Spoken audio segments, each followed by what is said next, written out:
Ambassador Chen Li straightened her uniform as the transport ship descended toward the massive space station orbiting the neutral world of Kepler 442b. Through the viewport, she could see the imposing structure that housed the Galactic Defense Council, its crystalline spires catching the light from the system's twin stars. This was humanity's first invitation to present before the Council, and the weight of that responsibility pressed heavily on her shoulders. The invitation had arrived 6 months ago through official diplomatic channels. The Galactic Defense Council, representing 47 different species across the known galaxy, had requested that humanity provide an educational presentation on their military doctrine and capabilities. It was phrased politely, almost academically, requesting detailed theoretical explanations of human strategic thinking and tactical approaches. What the Council didn't expect was Admiral Sarah Iron Wolf Nakamura sitting beside Chen in the transport, along with a full military escort and 3 heavy cruisers following at a discreet distance. The humans had interpreted demonstration quite differently than the Council had intended. "Ma'am," called Lieutenant Torres from the pilot's seat, "we're being hailed by station control. They're asking about our extensive escort." Admiral Nakamura leaned forward, her weathered face breaking into a slight smile. "Tell them we brought visual aids." Chen suppressed a grin.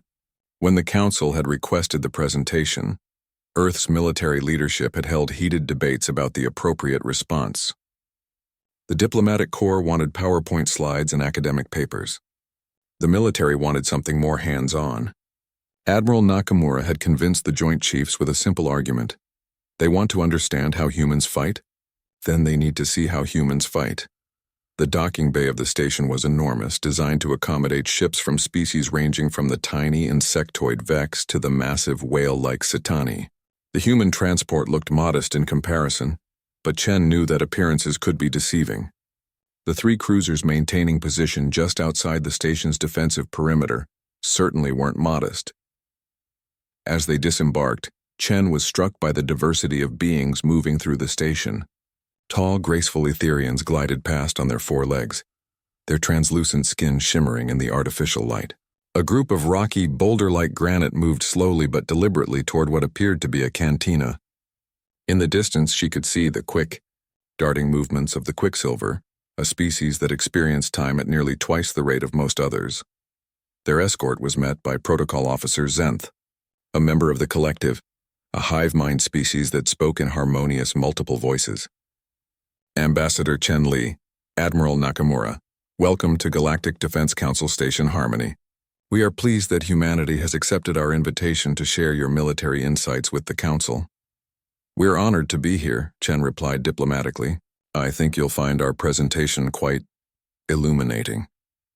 As they walked through the station's corridors toward the main assembly hall, Chen couldn't help but notice the curious glances from other species.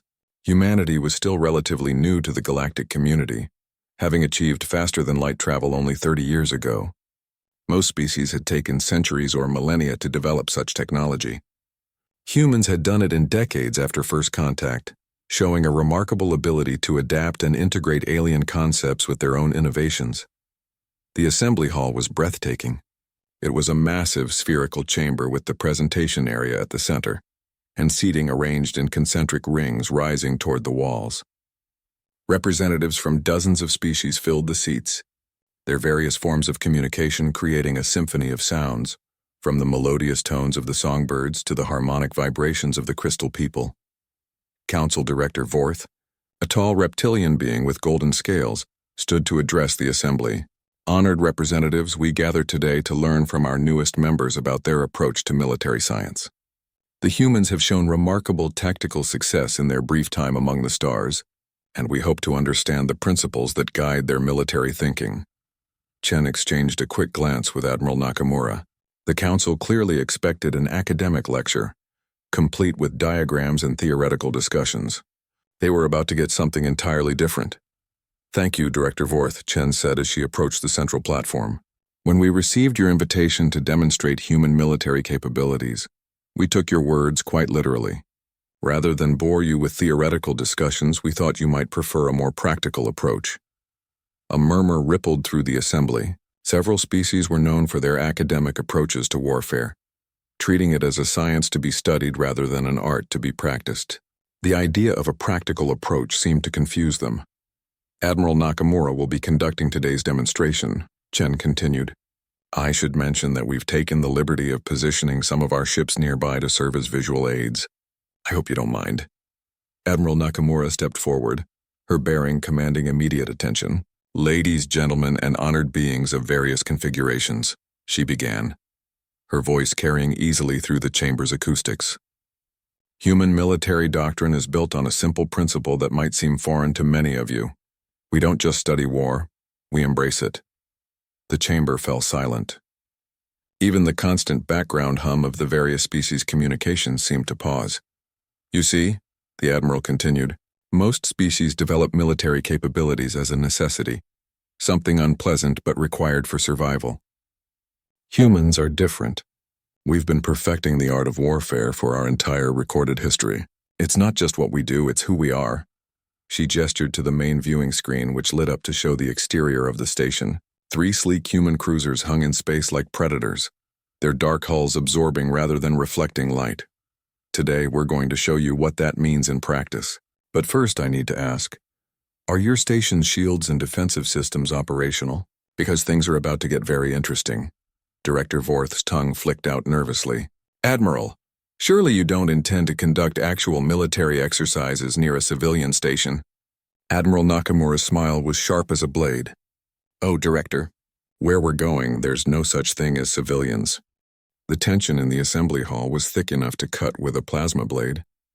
Director Vorth's golden scales had shifted to a nervous bronze color, while several other council members were engaging in rapid conversations in their native languages.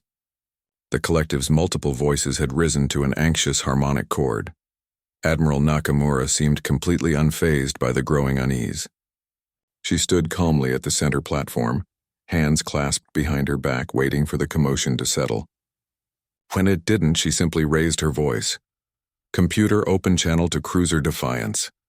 A new voice filled the chamber, crisp and professional. Defiance Actual, Admiral. Captain Rodriguez reporting. Captain, please activate Demonstration Protocol 1, full tactical display for our audience. Aye, Admiral. Demonstration Protocol 1 is active. The main viewing screen shifted to show a tactical readout that made several species in the audience gasp. The 3 human cruisers weren't just hanging in space. They were positioned in what the humans called a wolf pack formation, with overlapping fields of fire and mutual support angles that would make them devastating in combat. But that wasn't what made the audience react. It was the additional contacts that were appearing on the screen. As you can see, Admiral Nakamura explained conversationally, the 3 cruisers you've been watching weren't our only ships. They were just the ones we wanted you to see. 12 additional contacts appeared on the display.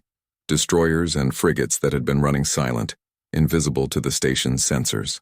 They had been there the entire time, hidden in the sensor shadows of asteroids and space debris, using techniques that most species considered theoretically impossible. The Etherian representative stood up, his translucent form shimmering with distress. Admiral, this is highly irregular. You've brought a full battle group to a diplomatic station without declaring it. Have we? Nakamura asked mildly. Computer, show me the sensor logs from our arrival. The display changed to show the station's own sensor records. Only the 3 cruisers appeared on the logs. The other 12 ships showed up as empty space, indistinguishable from the background radiation of the system. This is impossible, whispered the granite representative, his rocky voice grinding like stone on stone. Our sensors are military grade.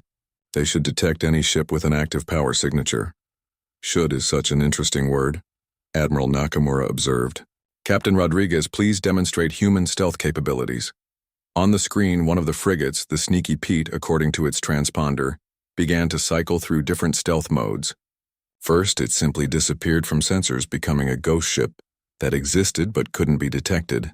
Then it began projecting false images, appearing as an asteroid, then as a piece of space debris, then as a completely different class of vessel. The thing about human military doctrine, the Admiral continued as the audience watched in fascinated horror, is that we've never had the luxury of being the biggest or strongest species on our planet. We had to be smart. We had to be sneaky. We had to be unpredictable. She gestured to another section of the tactical display. "Captain Martinez, please show our guests why we call your ship the Phantom." A new voice joined the channel. "Copy that, Admiral. Beginning phase displacement demonstration." What happened next violated several known laws of physics. The destroyer Phantom simply stepped sideways, not through hyperspace or any recognizable form of FTL travel, but through what appeared to be a spatial fold that existed for just long enough to move the ship from one location to another. Then Quantum Collective, a species that had mastered space-time manipulation, began rapid calculations on their biocomputational matrices, their spokes being a creature that looked like a living equation spoke in mathematical harmonics. This displacement technology, the energy requirements should be astronomical. How are you generating sufficient power? Admiral Nakamura smiled. That's demonstration number 2. But first, let me explain the philosophical difference between human warfare and, well, everyone else's approach. She activated a holographic projector that showed the assembly hall from above. Most species treat warfare as a problem to be solved. You develop technologies, create strategies, and implement them according to established doctrine. It's very logical, very predictable. The hologram shifted to show historical battle formations from various species. Neat. Organized, following clear tactical principles. Humans don't solve warfare, Nakamura continued. We embrace chaos. We make warfare into art, into madness, into something that can't be predicted because we're not even sure what we're going to do until we do it. The hologram now showed human battle tactics, seeming randomness that somehow resolved into devastating effectiveness, ships moving in patterns that looked like insanity until the moment they achieved perfect positioning for an attack. Take our stealth technology, the Admiral said. Every other species develops stealth to avoid detection. We developed it to get close enough to hurt you. Every other species uses it defensively. We use it as a weapon. On the tactical display, the previously invisible ships began moving, not in formation, not in any pattern the aliens could recognize, but in a complex dance that somehow covered every possible escape route from the station, while maintaining optimal firing positions.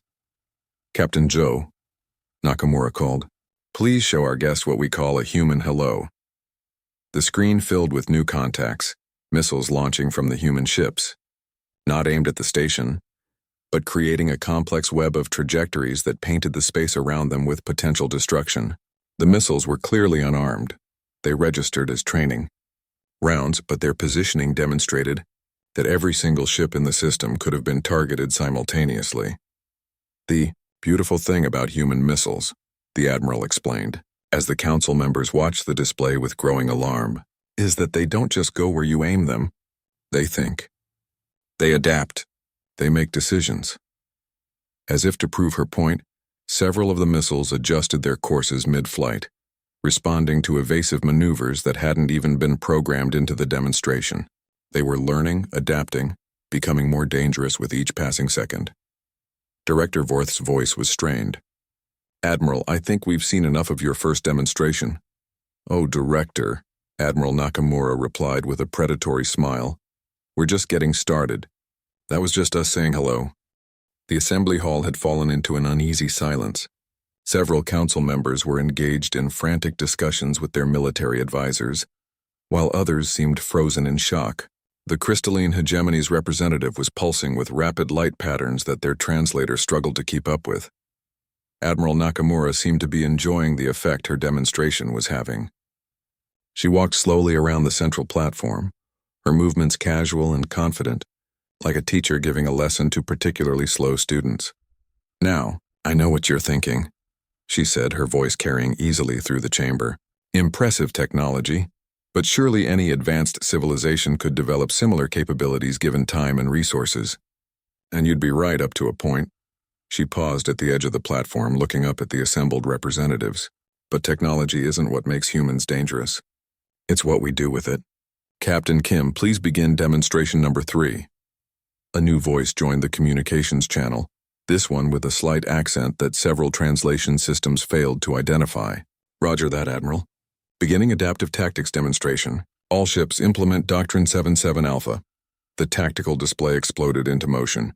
The 15 human ships began moving in what could only be described as controlled chaos. They scattered in all directions, seemingly abandoning any coherent formation, before suddenly converging on different points around the station in patterns that defied military logic. What you're seeing, Admiral Nakamura explained, is something we call tactical improvisation. Every human ship captain is authorized to ignore orders if they see a better opportunity. In fact, they're expected to. The hierarchy of orders representative, a being that looked like a living geometric pattern, spoke in perfectly modulated tones. This is inefficient. Military operations require coordination and clear command structure. What you describe would lead to chaos. Exactly, the Admiral replied with genuine enthusiasm. Chaos is the point. Watch what happens when we encounter resistance. The station's defensive drones activated, not to actually engage, but to provide targets for the demonstration. These were sophisticated military drones, representing the kind of opposition that most species fleets would face in actual combat. What happened next made several council members question the laws of physics again. The human ships didn't engage the drones in any recognizable pattern. Instead, each captain seemed to develop their own unique approach on the spot. The Defiance used its phase displacement technology to appear behind the drones. The Sneaky Pete projected false targets while the real ship attacked from an unexpected angle. The Phantom simply ignored the drones entirely and positioned itself to attack whatever was controlling them, but it was the Destroyer Chaos theory that really caught everyone's attention. Captain Kim's voice came through the speakers with barely contained excitement. Admiral requesting permission to demonstrate human engineering philosophy. Permission granted. Try not to break anything permanently. The Chaos theory's hull suddenly began to shift and reconfigure itself. Weapon systems moved from hardpoints to entirely new positions. The ship's profile changed from a sleek destroyer to something that looked like it had been designed by a committee of creative lunatics. Then it split into 3 separate sections that operated independently while maintaining some kind of mysterious connection. Holy shit, breathed Lieutenant Torres, forgetting himself completely before Ambassador Chen shot him a warning look. The Songbird Collective's melodious representative sang a confused harmony before their translator caught up. This vessel appears to be violating several conservation laws. How is it maintaining structural integrity while reconfiguring in real time? Human engineering philosophy, Admiral Nakamura replied as if that explained everything. Other species design their ships to specific requirements and leave it at that. Humans design their ships to be redesigned. Every human vessel is essentially a collection of modular components that can be recombined on the fly. The 3 sections of the Chaos theory were now operating as separate vessels, each one engaging the training drones with completely different tactics. One section had configured itself for speed and stealth, another had maximized firepower, and the third had become something that could only be described as a technological Swiss Army knife. But that's not the really impressive part, the Admiral continued. Computer, show me the adaptation metrics. New data appeared on the tactical display. Each human ship was learning from the others in real time. The Phantom incorporated a stealth technique it learned from watching the Sneaky Pete. The Defiance began using displacement jumps it had observed from another ship. Within minutes, the entire human fleet had evolved into something more dangerous than the sum of its parts. This is what we call collective tactical evolution, Admiral Nakamura explained. Human ships don't just follow doctrine, they create new doctrine every time they fight. By the time an enemy figures out our patterns, we've already moved on to something completely different.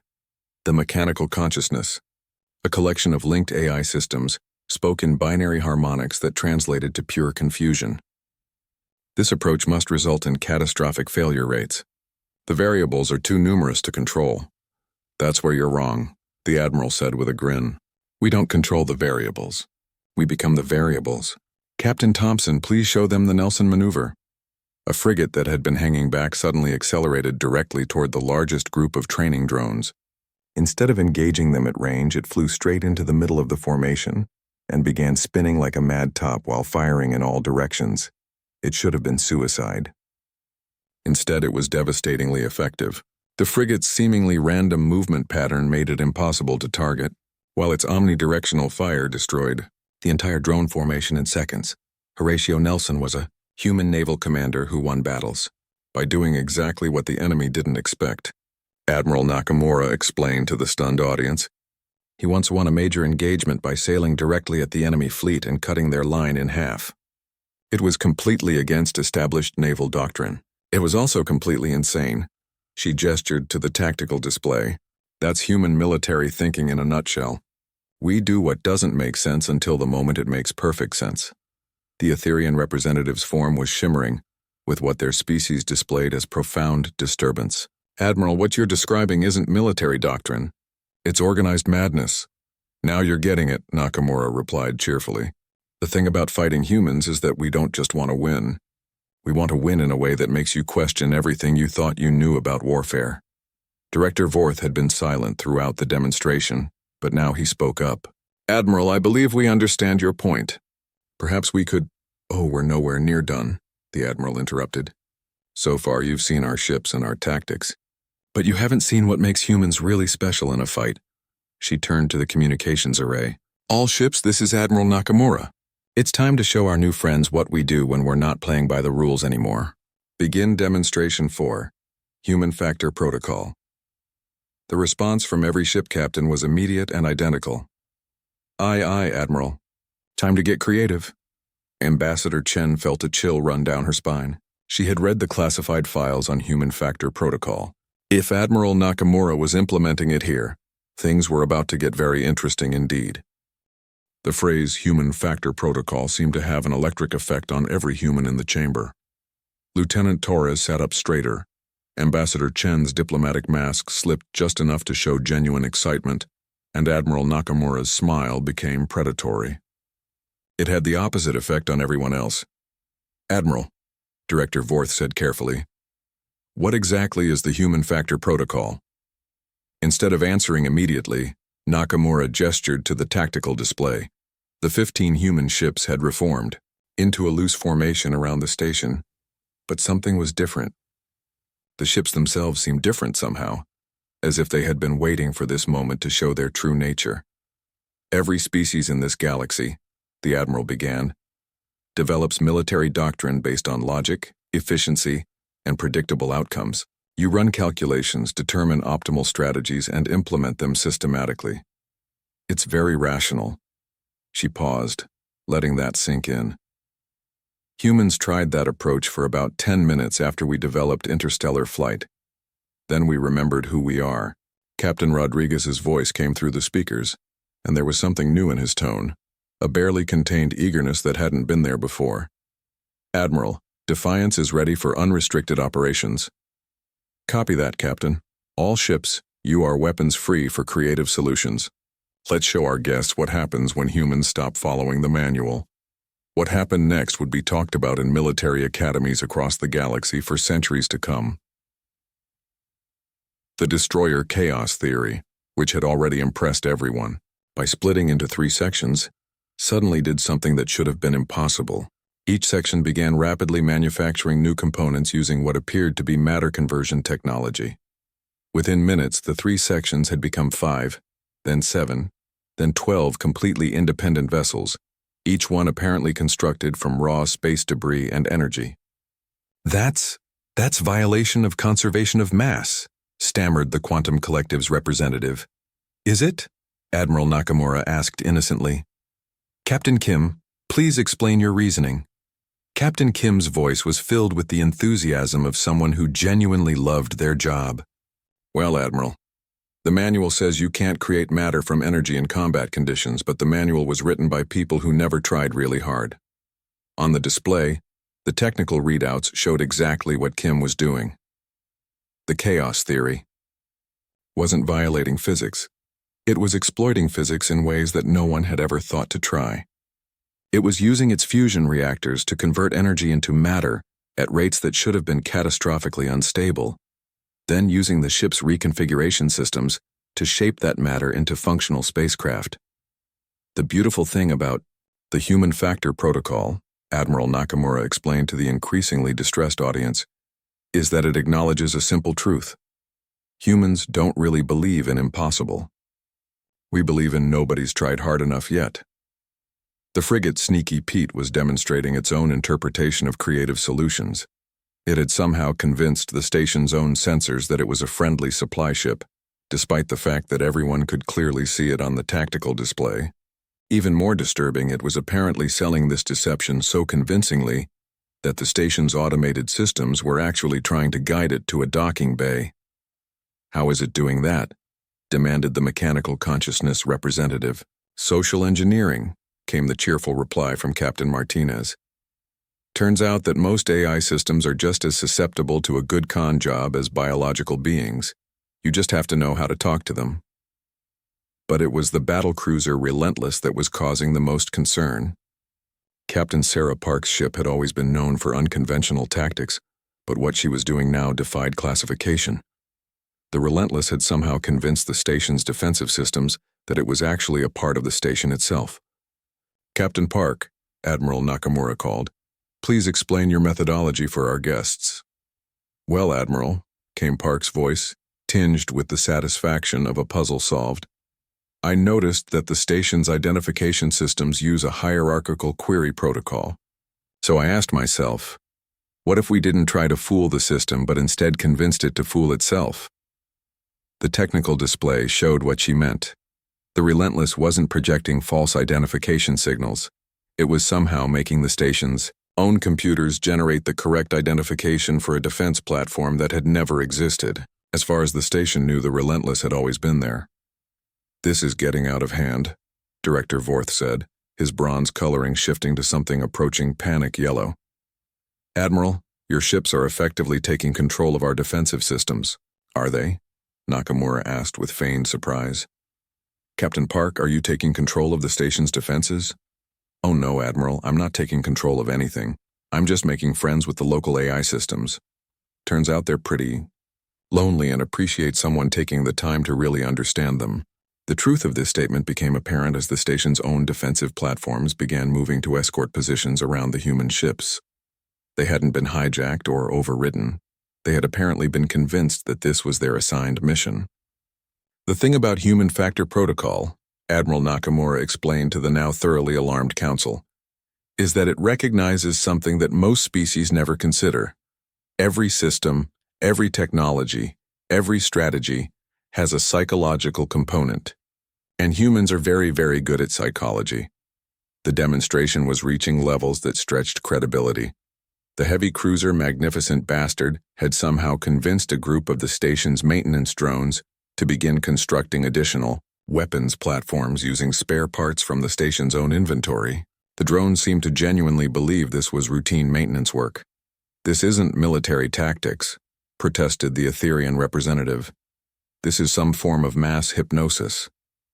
"Is there a difference?" Admiral Nakamura asked genuinely. "Captain Torres, please demonstrate the Smith Doctrine." A light cruiser that had been running silent throughout the demonstration suddenly came online. But instead of revealing weapons or shields, it began broadcasting what appeared to be a cooking show.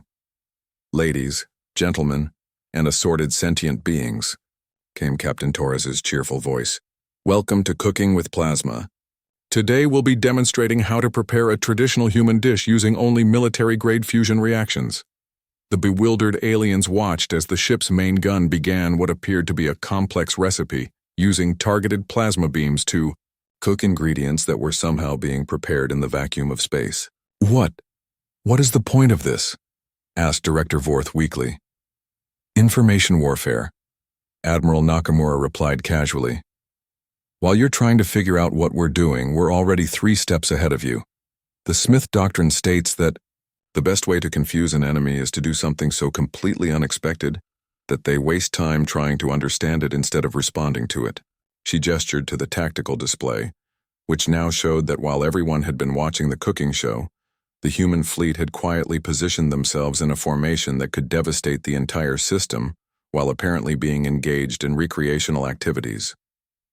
"This is the human factor protocol," she concluded. "We don't just think outside the box, we convince everyone else that the box never existed in the first place." The assembly hall had descended into barely controlled chaos. Representatives were frantically consulting with their military advisors, while others seemed paralyzed by what they were witnessing. The harmonious voices of the collective had risen to discordant tones of alarm, and even the usually imperturbable granite were showing stress fractures in their rocky exteriors. Admiral Nakamura surveyed the scene with obvious satisfaction. I can see you're all processing what you've learned so far, but I'm afraid we're not quite finished. You wanted to understand human military capabilities, and honestly, everything you've seen so far has been us being polite. Ambassador Chen felt a cold knot forming in her stomach. She recognized that particular tone in the Admiral's voice. It was the same tone she'd used right before the Battle of Proxima, when she'd done something so audacious that it had ended a 3-year siege in 47 minutes. Admiral? Director Vorth said carefully, his bronze scales now a sickly yellow color. I believe we have sufficient understanding of your capabilities. Perhaps we could— Oh, Director, Nakamura interrupted smoothly. But you haven't seen the good stuff yet.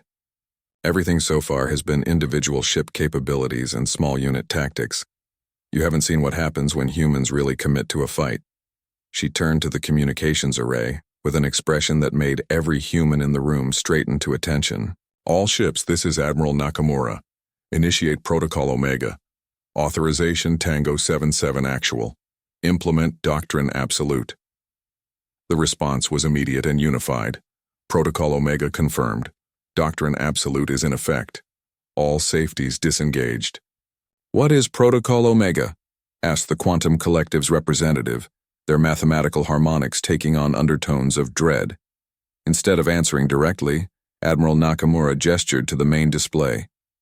Computer, show the tactical situation as it actually exists, not as we've been pretending it exists. The display flickered and suddenly the assembly hall erupted in gasps, shrieks, and various species-specific expressions of terror. The space around the station wasn't just occupied by 15 human ships. It was swarming with them. Hundreds of vessels, ranging from massive dreadnoughts that dwarfed anything in the galactic fleet, to tiny fighters that barely showed up on sensors.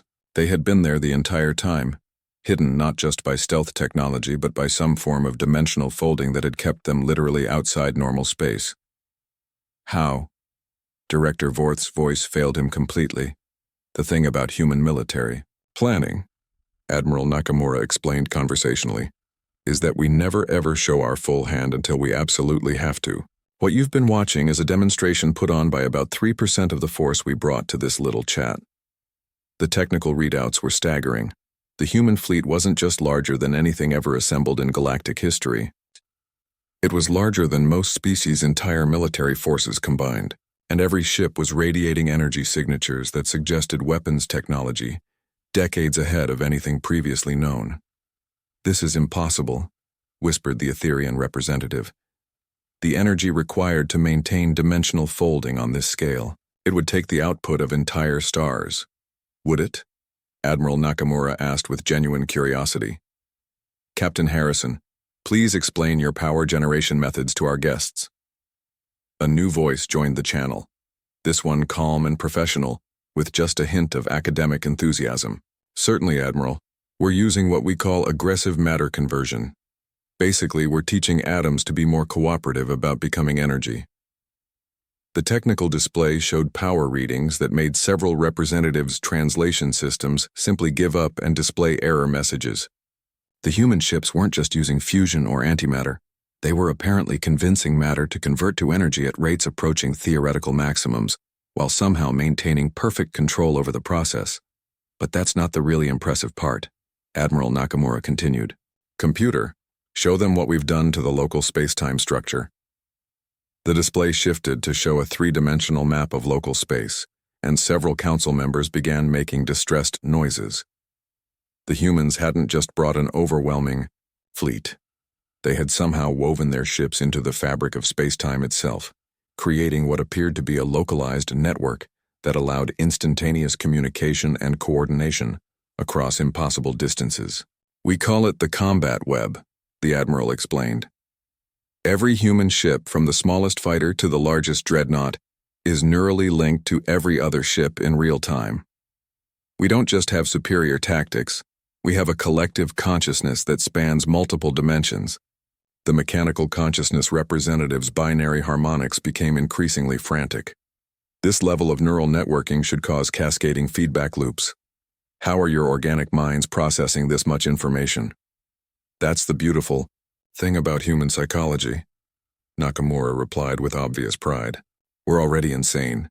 Adding more chaos just makes us more effective. But it was what happened next that truly demonstrated the terrifying reality of human military capability. All ships, the Admiral commanded, implement total warfare protocol. Show our guests what happens when humans stop pretending to be civilized. The transformation was immediate and absolute. The human fleet didn't just change formation, it changed nature. Ships began combining and recombining in ways that defied engineering principles. The smaller vessels merged into larger ones, which then split into swarms of deadly fighters. The massive dreadnoughts unfolded like mechanical flowers to reveal that they were actually mobile construction facilities, churning out new vessels from raw energy and space debris. Within minutes, the human force had doubled in size, then tripled, then became too numerous to count accurately. This is what happens, Admiral Nakamura explained to the terrified council, when humans engage in actual warfare, rather than the gentle demonstrations you've been observing. We don't just bring weapons to a fight. We bring the capacity to manufacture new weapons, tactics, and strategies in real time based on what our enemy does. The most terrifying part was the coordination. Thousands of human vessels moving as a single organism, each one adapting and evolving its role based on the needs of the whole. It was like watching a single mind distributed across a fleet that could reshape reality itself. But here's the thing you really need to understand, the Admiral said, her voice cutting through the panicked discussions that had erupted throughout the chamber. This isn't our full capability. This is just what we brought for a social call. She gestured to the overwhelming display of human military might surrounding the station. Earth maintains 17 separate fleets of similar size for routine patrol duties. And this particular fleet? It was assembled in 72 hours using only resources from our border colonies.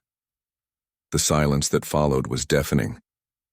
Now, Admiral Nakamura said with a smile that would haunt the nightmares of every being present, shall we discuss the practical applications of human military doctrine? The silence that filled the assembly hall was not peaceful. It was the silence of prey animals realizing they were in the presence of an apex predator they had never known existed. The various species representatives sat frozen, their different biologies all expressing the same universal emotion, terror. Director Vorth was the first to find his voice, though it came out as barely more than a whisper. Admiral, how long has humanity possessed these capabilities? Admiral Nakamura consulted her wrist chronometer with casual indifference. Well, we achieved full-dimensional fleet deployment about 18 months ago. The neural combat web has been operational for 3 years. The self-replicating construction systems, she paused thoughtfully. Those we've had since about 6 months after first contact with galactic civilization. The implications of that statement rippled through the assembly like a shockwave. 6 months after first contact, humanity had developed technology that surpassed the most advanced achievements of species that had been spacefaring for millennia. The Etherian representative's translucent form was shimmering with patterns of distress that their species hadn't displayed since their homeworld was nearly destroyed by a gamma-ray burst. You've had this power for years and you never— Why didn't you use it to conquer the galaxy? Admiral Nakamura finished helpfully. Because that would be boring. Humans don't want to rule the galaxy, Director. We want to make friends with it. It's just that we want to make friends from a position of overwhelming strategic advantage. Ambassador Chen stepped forward, recognizing that the demonstration had achieved its purpose, but was now veering into potentially dangerous territory. What the Admiral is explaining, she said diplomatically, is that humanity values peaceful coexistence. But we also believe in the old Earth saying, speak softly and carry a big stick. That's not a stick, the granite representative rumbled, his rocky voice grinding with stress fractures. That's a weapon that could crack continents. Could crack continents, Admiral Nakamura repeated with amusement. Oh, you sweet summer child. We stopped thinking in terms of planetary destruction around the time we figured out how to reprogram matter at the subatomic level. Captain Williams, show them the gentle persuader. A new vessel appeared on the tactical display, if vessel was even the right term. It looked more like a geometric impossibility wrapped around a controlled singularity. The energy readings coming from it made several translation systems simply shut down, rather than try to express numbers that large. The gentle persuader, Admiral Nakamura explained to the stunned audience, is what we call a stellar engineering platform. It doesn't destroy stars, it improves them. Makes them more efficient, burns cleaner, lasts longer. We've got 12 of them currently working on upgrading the less optimal suns in uninhabited systems. The Quantum Collective's mathematical representative began calculating frantically, their biocomputational matrix overheating from the effort. The energy manipulation required for stellar engineering. You could power entire galactic civilizations with that technology. We do, the Admiral replied simply. Earth currently provides supplemental power to about 40 systems whose stars aren't quite meeting their energy needs. We consider it good neighboring policy. The true horror of what they were learning began to sink in for the assembled representatives. Humanity wasn't just militarily superior. They were so far beyond current galactic civilization that they were casually performing engineering projects that other species considered impossible. How? The word burst from Director Vorth like a cry of anguish. How did you advance so quickly? It takes species millions of years to develop this kind of technology. Admiral Nakamura exchanged a look with Ambassador Chen, who nodded slightly. I suppose there's no harm in explaining. The secret to human advancement is quite simple, really. We cheat. Cheat? Several representatives echoed the word in confusion. We don't develop technology the way other species do, the Admiral explained. You follow logical progressions, building on established principles, advancing step by step. Humans look at a problem and ask, what if the rules are wrong? She gestured to the impossible display of human engineering surrounding them. Take faster-than-light travel. Every species develops it by finding ways to manipulate space-time, according to established physical laws. Humans looked at the problem and asked, what if we convince space-time to manipulate itself? The technical displays showed exactly what she meant. Human FTL technology didn't work by creating bubbles in space-time or opening wormholes. It worked by somehow making space-time believe that the destination was actually the origin point, causing the universe itself to relocate the ship. It's all about psychology, Admiral Nakamura continued. Humans discovered that reality is much more flexible than most species believe. You just have to know how to talk to it properly. The Songbird Collective's melodious representative sang a harmony of deep confusion. You're describing reality as if it were a sentient entity that could be persuaded or deceived, isn't it? The Admiral asked with genuine curiosity. I mean, consciousness affects quantum mechanics, right? Observer effects and all that? We just took that principle and scaled it up. A lot. The implications were staggering. Humanity hadn't just developed advanced technology. They had apparently discovered that the universe itself could be convinced to behave differently through the right kind of psychological manipulation. This explains everything, whispered the mechanical consciousness representative. Your stealth technology doesn't hide your ships. It convinces sensors that you're not there. Your weapons don't just cause damage, they persuade matter to reorganize itself. Your ships don't just fly, they negotiate with physics.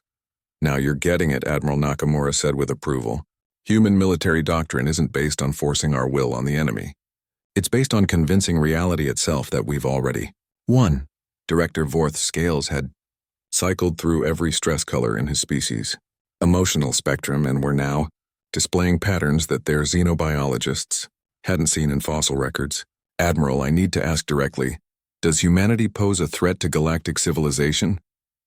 The question hung in the air like a charged particle waiting to discharge.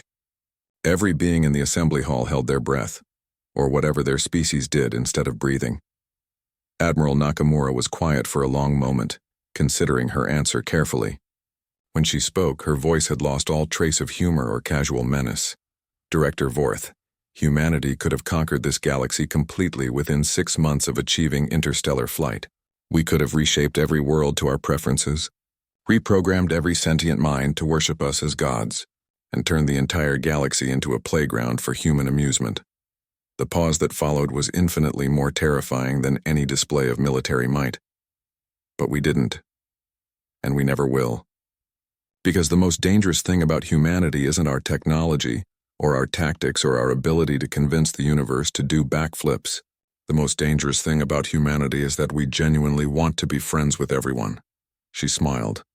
And for the first time since the demonstration began, it was a warm, genuine smile without any hint of predation. You see, The thing about humans is that we're much more dangerous as allies than we could ever be as enemies. The aftermath of Admiral Nakamura's demonstration was unlike anything in the recorded history of the Galactic Defense Council. For the first time in over 2,000 years of interstellar diplomacy, an assembly had been reduced to complete silence not by tragedy or conflict, but by the sudden realization that everything they thought they understood about the galaxy was wrong. Director Vorth was the first to recover enough to speak coherently. Admiral Nakamura, Ambassador Chen, I believe we need to recalibrate our understanding of humanity's role in galactic affairs. That's probably wise, Ambassador Chen replied diplomatically, though she couldn't quite suppress a small smile. I think it's fair to say that our initial application for membership in the Galactic Defense Council may have understated our capabilities. Understated? The Etherian representative's form was still shimmering with stress patterns. You described yourselves as eager to learn from more experienced civilizations and hoping to contribute in small ways to galactic peace. Admiral Nakamura chuckled. Well, we are eager to learn, and we do hope to contribute to galactic peace. We just happen to have some very effective methods for ensuring that peace. The Quantum Collective's mathematical representative had finally finished their calculations, and the results were clearly distressing them. According to our analysis, humanity could single-handedly defend the galaxy against any external threat. You could also reorganize galactic civilization according to any pattern you chose. But we won't, Ambassador Chen said firmly. That's the whole point of today's demonstration. We wanted you to understand that while we have the capability to impose our will, we choose not to. We'd rather work with you as partners. Partners, Director Vorth repeated the word as if testing its meaning. Forgive me, Ambassador, but when one partner could vaporize the other without effort, is it really a partnership? It was Admiral Nakamura who answered, and her tone was more serious than it had been throughout the entire demonstration. Director, let me tell you something about human history. We've had partnerships between unequal powers before. Sometimes the stronger partner uses their advantage to dominate. Sometimes they use it to protect. The difference is choice. She gestured to the tactical display, where the human fleet was beginning to power down their more intimidating systems. Every day humanity chooses not to use our full capabilities. Every day we choose cooperation over conquest. That's not weakness, that's strength of character. The Songbird Collective's harmonious representative sang a complex melody that their translator rendered as cautious hope. What does humanity want from galactic civilization? What are your true objectives? Honestly, Ambassador Chen replied, we want to learn from you. Each of your species has developed unique perspectives on existence, consciousness, technology, art. We want to experience those perspectives, understand them, maybe even contribute to them. We want to make the galaxy a more interesting place. And if threats arise? Asked the granite representative, his rocky voice still showing stress fractures. External dangers to galactic civilization? Admiral Nakamura's smile returned, but it was different now. Not predatory, but protective. Then you'll discover why humans have spent so much time perfecting the art of war. We're very good at protecting the things we care about. Director Vorth's scales had finally settled into a cautious green. I believe we need to discuss how to adjust our mutual defense treaties and protocols. It seems our previous assumptions about human military contribution were somewhat inadequate. We'd be happy to negotiate new agreements, Ambassador Chen replied. Though I should mention that Earth's diplomatic corps has developed some rather innovative approaches to treaty writing. We've found that traditional galactic contract law has some interesting loopholes. The assembly hall filled with nervous laughter from multiple species. After what they'd witnessed, the idea of humans applying their creative problem-solving to legal documents was somehow both amusing and terrifying. Over the following hours, as the various representatives began to process what they'd learned, patterns emerged. The younger species, those who had achieved interstellar flight more recently, seemed excited by the possibilities that human partnership offered.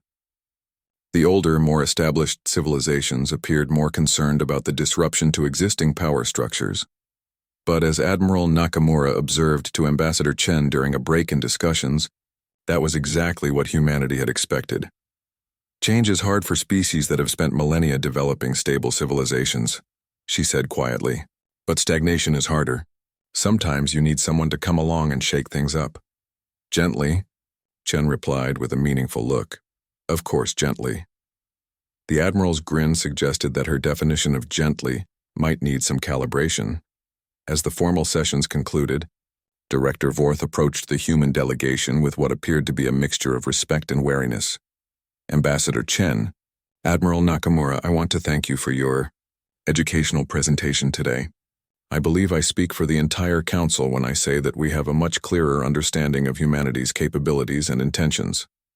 We're glad we could clarify things, Chen replied diplomatically. However, Vorth continued, I feel compelled to ask, was there any particular reason you chose to reveal this much about your capabilities? Surely maintaining some strategic ambiguity would have been advantageous. Admiral Nakamura exchanged a look with Ambassador Chen, then shrugged. Honestly, Director, we've been looking for an excuse to show off. Humans take a lot of pride in their work, and having to hide our best achievements was getting frustrating. The simplicity of that answer seemed to surprise everyone present. After hours of analyzing the complex implications of human technological superiority, the idea that they had revealed their capabilities simply because they were proud of their accomplishments was somehow the most human explanation possible. Besides, Admiral Nakamura added with a final grin, we figured you should know what you're getting when you become our friends. And trust me, Director, you really want to be our friends. As the human delegation prepared to depart, Director Vorth made one final observation. Admiral, when we invited you to give a lecture on human military doctrine, we expected charts and theoretical discussions. I know, Admiral Nakamura replied cheerfully, but humans have never been very good at meeting expectations. We prefer to exceed them. Looking back at the assembly hall full of representatives still processing what they'd witnessed, Ambassador Chen allowed herself a satisfied smile. The galaxy would never be quite the same after today.